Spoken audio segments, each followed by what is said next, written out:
Hi all. Now we are going to see the addressing modes of 8051 microcontroller.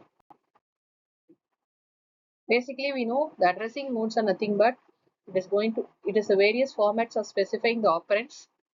And so we'll be checking what are the different addressing modes in 8051. It's immediate addressing mode, register addressing mode, direct and indirect addressing mode, and also indexed addressing mode. Let's see one by one. For the immediate addressing modes, we'll have an hash symbol in which we'll have the data specified in the instruction itself. For example, we can see here this instruction is accompanied with an hash symbol immediately with the data. So this instruction implies that the data 15H will be moved to the accumulator. Likewise, in this instruction, this data 1000H will be moved to the data pointer. Moving on to the register addressing modes. In the register addressing mode, the data will be specified in the register. It will be specified by the register in the instruction. And the registers that are permitted to be used in 8051 are A and R7 to R0.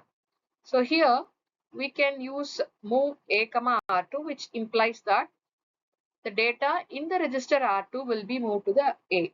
Likewise, in this instruction, data in the A will be moved to R2, whereas this format is not permitted or not allowed in case of 8050.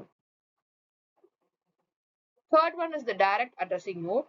In this addressing mode, address of the operand is given in the instruction. You can see in the example, the address is given in the example. So what does this mean?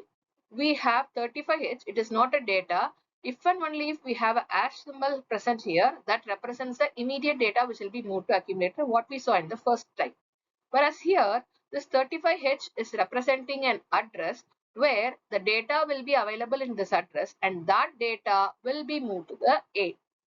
Likewise, this 80H represents an address which is nothing but the content of port 0 or nothing but the value in the 80H will be moved to the A. Here in this case, the third one is representing that both addresses 30 and 35, which means the data or the content in the 35H will be moved to the address 30H. Next is an interesting addressing mode where we have both internal and external RAM can be accessed in this addressing mode by this addressing mode. So here the address of the operand will be given by the register. So what we do here is it is not directly given, the address is not directly given, it is actually given by the register. So here we can see it is at symbol of R1. We can use it by three different ways. The first one is internal RAM with 8 bits of addressing can be used, and here we use this at symbol. So whenever we use this at symbol, it is representing that the content in the R1 will be the address and the data in that address will be moved to the A. Likewise, here the value or the content in the A will be moved to the address that is specified in R2. Next is external RAM with 16 bits. Here we'll have a symbol X represented here. So it is move X A comma at DPTR. So data pointer will be pointing an address and that will have a content and that is moved to A and vice versa in this case. Moving on to the external RAM with 8 bits of addressing by registers R0 or R1. Here again we have this R1 at symbol of R1, which means this is representing the address. So address will be present in R1 and the data in that will be moved to A. For an example, see here if R1 is having 25H, then that is an address and that will be moved to R1.